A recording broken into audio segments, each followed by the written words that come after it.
Stewart's Chapel. Don Pierson here and Don Counson. Right here to my left is the famous Gordon Catlett. We're at his house, and so we appreciate his hospitality. I'm leaving the stories. I don't know whether I'm done with the stories, but about 2 weeks ago, I was asked a question concerning believers' relationship with lost people, and I just thought I'd address it. It's going to probably take me 2 to 3 weeks to do so, and so I'm going to deal with that today. I just want to deal, or today and this week anyway, is deal with some of the foundations, at least the foundations for me in Christians and lost people. I want to take you to Matthew chapter 16, verse 6, and I'd like for it to kind of be a warning. I think that's the way it was intended. Actually, I'll start in verse 5. Now, when his disciples had come to the other side, they had forgotten to take bread. Then Jesus said to them, "Take heed and beware of the leaven," it can also be translated as yeast, "of the Pharisees and the Sadducees." Now, in Luke chapter 12, verse 1, it says basically the same thing, but there the Sadducees is left out, and it refers to the Pharisees, and it defines the leaven in Luke 12:1, and it defines it as hypocrisy. Hypocrisy. So why would I start a section or a series of messages on Christians and lost people with the warning that Jesus gives here to his disciples concerning the Pharisees and the Sadducees? Well, first of all, they were lost too. And most of the time we forget that someone who is very, very religious can be lost. But though the New Testament addresses the issue of believers and lost people quite a bit, Jesus'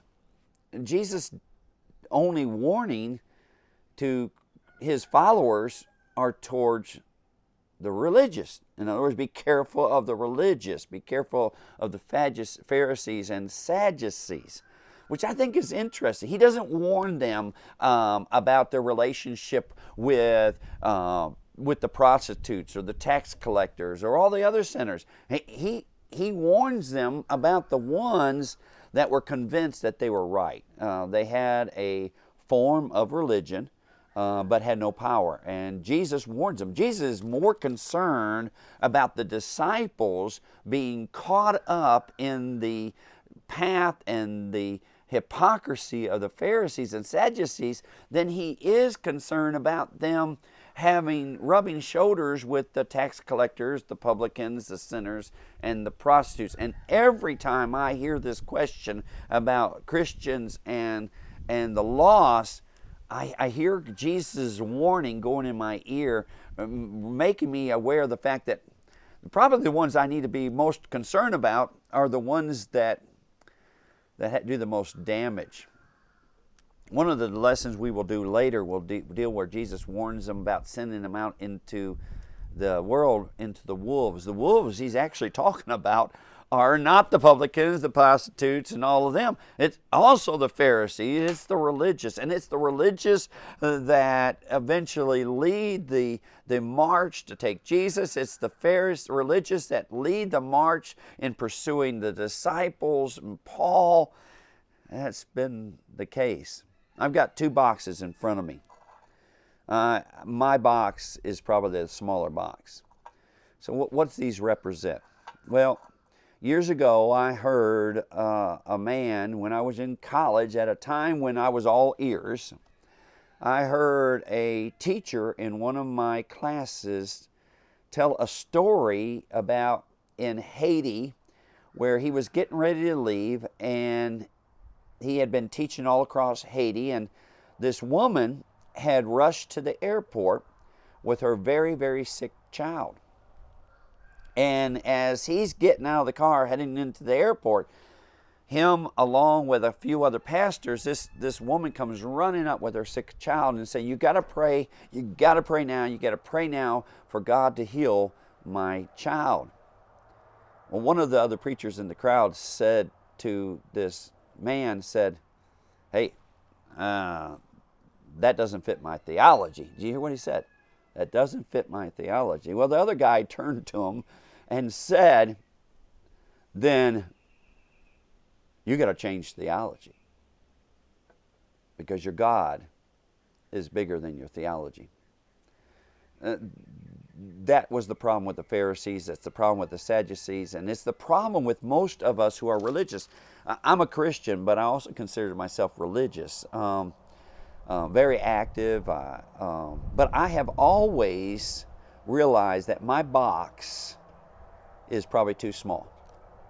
Now, even if I replace this box with this box, it's going to be too small. And no matter how many boxes I replace it with, my theology will be always too small. And the reason is because you can't put God in a box. And God's bigger than that. God's always bigger than your theology, my theology. Through the years, from the very time I became a Christian to this very moment, the ones who have always been, that I have noticed, been more dangerous to new Christians are not the publicans and the prostitutes. They've always been the ones who think they got God figured out. It doesn't matter, and I've been influenced by all of them. In my box, there's some dispensationalism, there's some cessationism, there's some Calvinism, there's some Arminianism, there's some charismatic nature. There's a little bit of all of them, but I recognize that all of them are inadequate. They've all helped me, but they're all inadequate.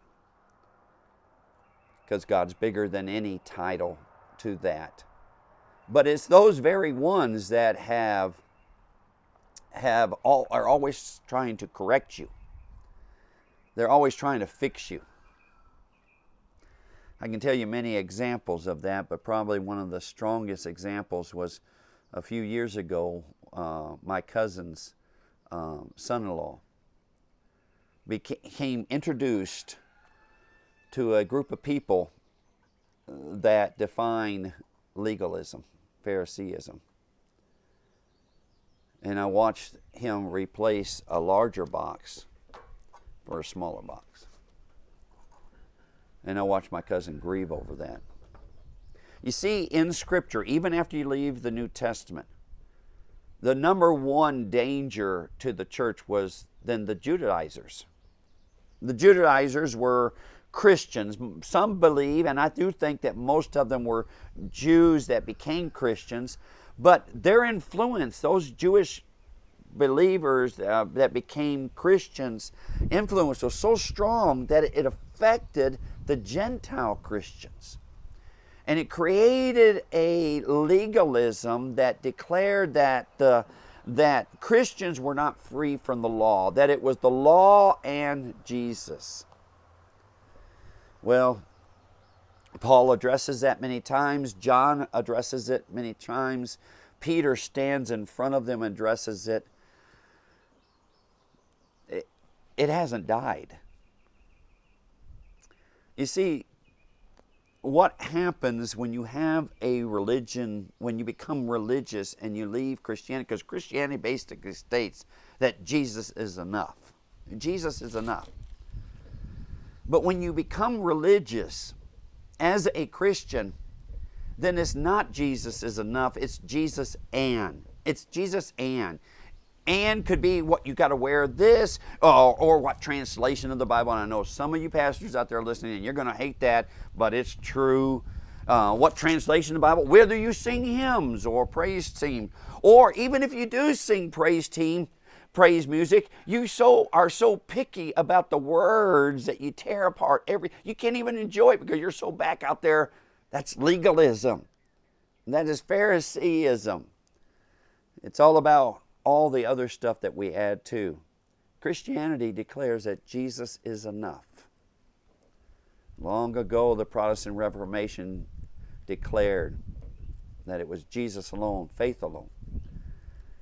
The message of this struggle with grace and works has constantly bothered. So, maybe you're like me.